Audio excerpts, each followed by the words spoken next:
Hey, I have a question. I don't know if you're looking in the notes or not, but even if you find my ideas to be absurd, I hope we could still respectfully say goodbye.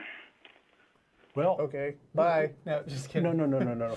We don't have it. We don't have any detailed notes. So why don't you tell us what's on your mind? I mean, even if we do have notes, the audience doesn't, so you should tell them.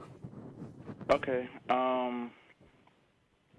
Basically, I've been watching the show for a while, and for a moment, it was actually strengthening my faith. But then I actually, because I was just thinking, like, well, if you could deny God, you could deny anything. But then I kind of calmed down. True. I was going to say, then I kind of calmed down, and then I was like, well, okay, well, maybe they have a point, and let me try to see it their way. Mm-hmm. And then I had started to think that underneath the mindset of an atheist and you using all that you know from science and rejecting what science hasn't proven yet, then by what logic would suicide and death be sad, and for what reason should you discourage it? I don't know that science says anything directly about suicide and death. The best evidence that we have is that when you die, that's the end of it. It's lights out, and there is no soul or afterlife, right? I think science says the opposite. Wait, I think you may be overthinking the question. I mean, I like being alive, and I would not like to miss out on the experience of being alive. And I also like a lot of the people in my life, and if they die, I'm never going to see them again, which would be sad. I don't see how that's a complicated point to understand. Because I think science says the opposite. What do you mean? Actually, How does? No, okay, go ahead. Let me finish. Yeah. I think science says the opposite with the whole law of conservation of mass, that it won't be the end. Your mass will still go on and your energy still go on. You'll have a different vessel, but you will still be in existence. Your body heat, the chemical reactions, and all that good stuff. So if I have a book, and it's a book I really like, I've read it over and over again, and let's say for the sake of argument, we're not living in the digital age where everything is infinitely copied, and this is the only copy of this book left in existence. If I burn this book, the matter and energy that was in the book will still be there, but it still doesn't give me the experience of reading the story. So that's not a lot of consolation.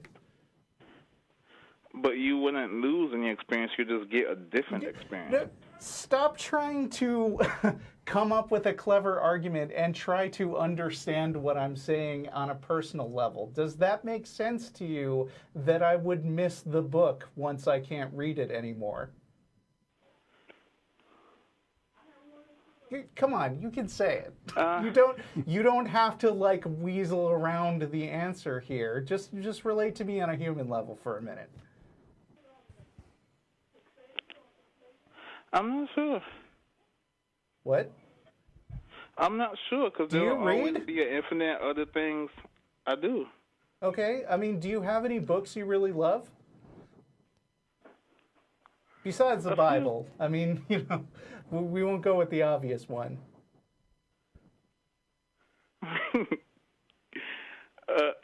Okay, I'm not going to get into that. But, I still see that you still have others, so many others, infinite others. Okay. Of things to go ahead and enjoy. But if you have a particular thing that you like and it's taken away from you, don't you feel sad? Not for long. Oh, well, I don't relate to you very well then.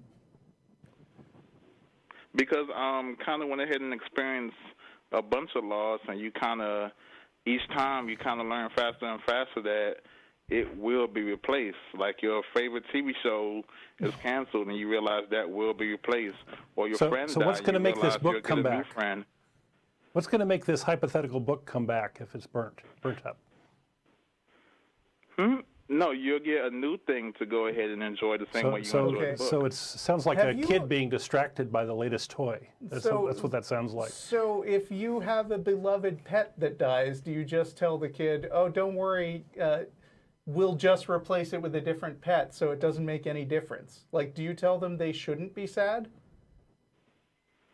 That's not what you tell them, but that is what you do. So you don't think kids need to grieve over their lost pets? You don't think that, you think that sadness makes no sense? With me trying to look at it now without, the point of view of theism, I kind of don't see it as being sad anymore. Well, that seems kind of dehumanizing to me. For an atheist, I had plenty of pets, like from just simple cats, dogs, goats, and so on and so forth. And when one dies, you kind of do just get a new one, and then just become. Okay. Does that mean you didn't like feel? One. Does that mean you didn't feel sad about it? When I was with me thinking about the way it goes in theism, yeah, I feel sad about it then, but. I don't think theism has anything to do with it, because my understanding is that generally theists don't think animals have souls. But that doesn't really matter, because you still love your pet, and you, however briefly, at least feel regret that the pet's not around anymore, don't you? I do. It's becoming less and less. Okay, well, like less and less periods of time. That's called getting jaded and cynical, but that doesn't mean that it's something we're striving for. But I seem like that would be the only way to look at it. Well, okay, let me no, go ahead there and is clarify. never only one way to look at something. let me give you the atheist perspective here. Yeah. Is that life is short, and it's very precious, and once it's gone, and so life becomes very valuable. And it's important to sort of live life to its fullest and do the things you need to do or want to do to have a fulfilling life, because and when you're gone, it's the memory of the people who you knew and who you influenced that lives on, and not you. And so that's kind of our perspective on it. It is we think the idea of an infinite afterlife kind of cheapens life. It makes this world a place to wipe your feet before you go in and have the real life, right? And it cheapens the life here because it's less significant. That's our perspective on it. So that I don't come off as too much of a jerk, I am kind of hoping that you would kind of like gift me with a perspective to where I will find it sad. But I'm just thinking, from what we know from science, life isn't short. Life is infinite, because you will not die. You would just be different. No, I think you're misunderstanding how life is defined in science. Because, I mean, a rock has matter and energy, but a rock isn't defined as being alive, even though it may have, I mean, you know that oil, for instance, comes from a bunch of dead dinosaurs. But, I mean, they are dead. They have matter, and they are turned into energy when you burn them. But they're not dinosaurs anymore. Right, they're no longer alive, because life is not just a big pile of matter. Life is a pattern that can do particular things as long as it remains a property in that particular matter. So, I mean, if you think science says that nothing ever dies, I think that you are missing something very basic about biology. You said life is a pattern that could do particular things as long as it remains as that matter. No, I didn't say it remains as that matter. That's not what I said. What did you say? I mean, do you life need is me a pattern that could do... Do you need me to look up the definition of life, a biological definition of life? Because I don't think you're working from one. Right. You're kind of making an argument that matter and energy are sort of conserved, and therefore nothing changes, and everybody still stays alive. Therefore, right? That's kind of what I'm hearing from you. Yes. Well, okay. Being alive, if I'm, dead and decomposed, I'm not alive anymore, right? even though my atoms may still be existing and floating around. Here, let me help with this. I can't do anything. I can't think. I can't interact with other people. You might be bacteria and you still be doing things, or you might be smoking, still doing things, so on and so forth. Right. Here, let me read this to you from biologyonline.org/dictionary/life. It says, life is defined as a distinctive characteristic of a living organism from dead organism or non-living things, as specifically distinguished by the capacity to grow, metabolize, respond to stimuli, adapt, and reproduce. So if you are in a state where you can't do any of those things, and disclaimer, the definition of life is often fuzzy and difficult to pin down, but I think it's fair to say in general that something that can't do any of those things isn't alive, even if it contains matter that used to be alive.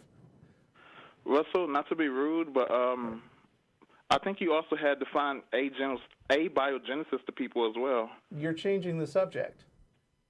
No, because you will, once again, you will go from something that can't reproduce on and so forth to something that can go ahead and be what you call biological life. Sometimes matter does transition from a non-living state to a living state. Like when I eat a cheeseburger, I ate a bunch of dead meat, but it was used to infuse my body with energy and became cells that are alive. But no, like even if you're, like how you went and said, okay, how we had these chemicals. Right. I don't know, I can't remember which ones you named, but then you say how underneath the right conditions, that can go ahead and begot biological life. So even if you become something like rock, so on and so forth, aluminum, that one day you can go ahead and become deer or something else that's biological life. But never do you become you again. Right. Never. But I think.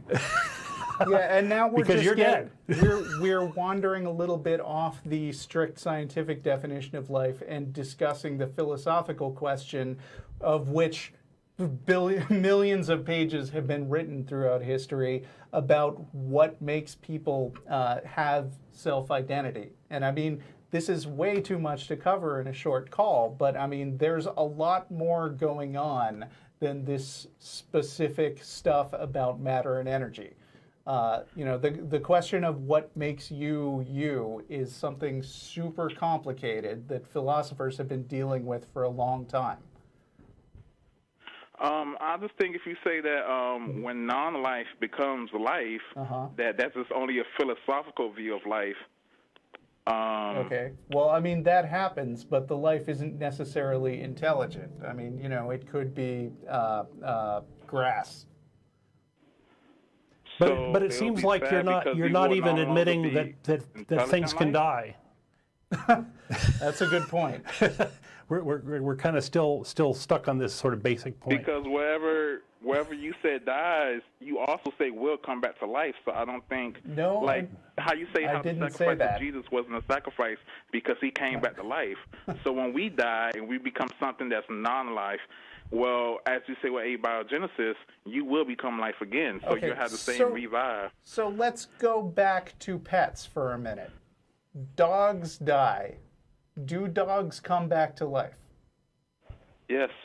They do? Wow. Eventually, yes. Do they come back to life as the same dog? Do you believe this? They can't. It'll be like shuffling a deck. It can come back as the same, but it could come back as different. Okay, but it's probably not going to ever, right?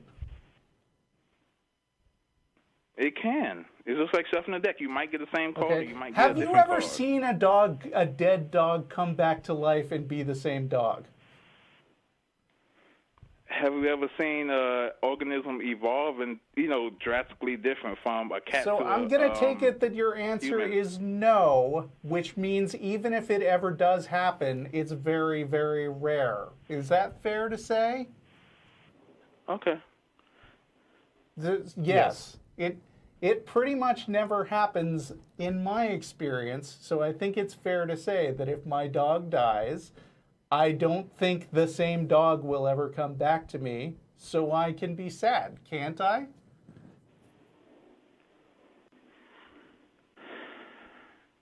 simply because of the fact that you don't get to experience the same as that dog? Yeah.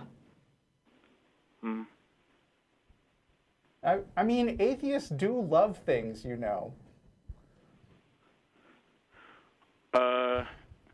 Can we also get to the point of why you would discourage suicide, or would this be too long of a call?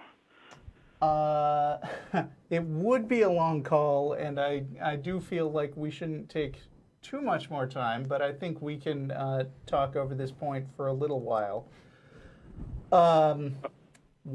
First of all, you know, I think that if somebody who was in my life came to me, I know that even strangers who have called me and said, I'm very depressed and I'm thinking of suicide, my general response has been, suicide is a very, very last resort, and it's important to get counseling. It's important to join support networks because it's fairly final. When you die, you're dead, and nobody in your life, and you don't get to experience anything anymore, which is too bad.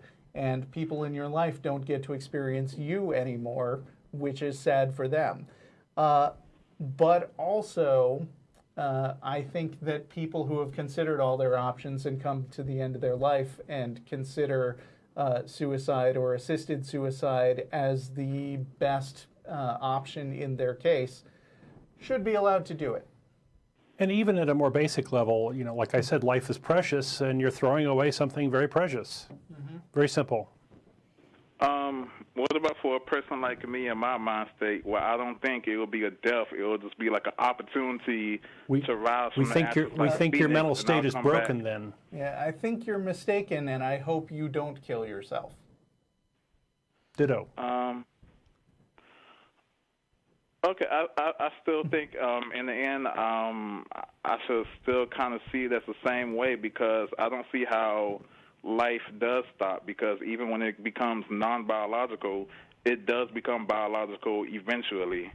Yeah, but being biological and being a particular individual are different things. And I don't see the reason why you should just demand that it stay that one collection. I can recommend some cool books to you about the philosophy of self if you want, but I don't know if you're interested or not. That's the reason why I called the show, because I wanted a different perspective. Well, there's a book that I read as a teenager. I love recommending this one. It's called The Mind's Eye, and that's the letter I, not E-Y-E. And it is a collection of essays that was collected by Douglas Hofstadter and Daniel Dennett, who's a well-known atheist philosopher. And it's just a bunch of short stories and musings about what it means to be an individual. And a lot of the stories are silly and entertaining, and I really enjoyed it and have reread it several times, so I recommend that. But, you know, too much to go over in one call. Okay, well, I hope you saw my point, and I hope I could gain your perspective. Okay. It was nice talking to y'all. Thank you, Zane. You were appreciate your call. Very nice, and thanks for talking to us. All right, goodbye. All right.